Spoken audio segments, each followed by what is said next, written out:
Most gardeners don't struggle because they don't know how to grow food. They struggle because they lose time, not hours in the day, but weeks in the season. Beds get harvested, then they sit empty for a bit, and before you realize it, the moment has passed. That gap between harvest and the next planting is where a surprising amount of food is quietly lost. And that's what I want to talk about today. Succession planting is usually explained as a technique, charts, calendars, what follows what. But succession planting in simple terms just means this. Instead of growing one crop in a bed and stopping there, you grow a sequence of crops over the season. So as one finishes, another is already planned or already growing. The benefit isn't about pushing plants harder, it's about time. Every week a bed sits empty during the growing season is food that never had the chance to grow. Used well, succession planting can extend harvests, increase total yield from the same space, and make better use of the season without needing more land. The challenge is that it relies on remembering what comes next and remembering early enough. That's where most people struggle, me included. In real gardens, succession planting isn't really a technique at all. It's a memory problem. You have to remember when something was sown, roughly when it will finish, what might still fit afterwards, and crucially, to start the next thing before you actually need it. That's a lot to hold in your head, especially once you're managing more than a couple of beds. Most people don't fail because they don't understand this. They fail because life gets in the way. I've had plenty of seasons where I've stood looking at a cleared bed and thought, if only I'd started something earlier, not because I was lazy or because I didn't care, simply because I didn't connect the dots soon enough. That's when I realized something important. If succession planting depends on perfect memory, it's never going to work consistently. So instead of trying to be more organized, I asked a different question. What if the garden itself could remind me what comes next, not tell me what to do, not force a plan, just quietly notice what's happening and gently look ahead? That's what led to the way your growing companion now works. And I want to show you how this actually behaves inside the app, because once you see it, you'll realize there's very little to learn. Most of it happens in the background.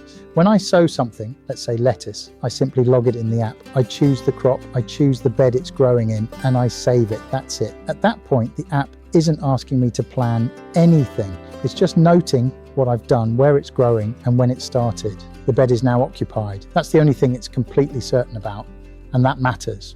From that one action, the app already understands a few useful things. It knows the bed is now in use, whether the crop is short cycle or longer term, and roughly how long it's likely to be there, but you won't see anything straight away, and that's deliberate. The app waits until it's actually relevant. For faster crops, the app may later offer a gentle reminder, not an instruction, just a nudge that this is a crop people often sow again. If you want to ignore it, you can. If you want continuity, it's there. Nothing is forced, nothing appears unless it matters. This is the part that's made the biggest difference for me. A few weeks before a crop is likely to finish, the app may suggest starting some seedlings. Not because you must, but because once a bed is empty, it's already too late to start from scratch. This solves that familiar moment where we think, I wish I'd started those a bit earlier. Now, the reminder comes at the right time without me having to think weeks ahead.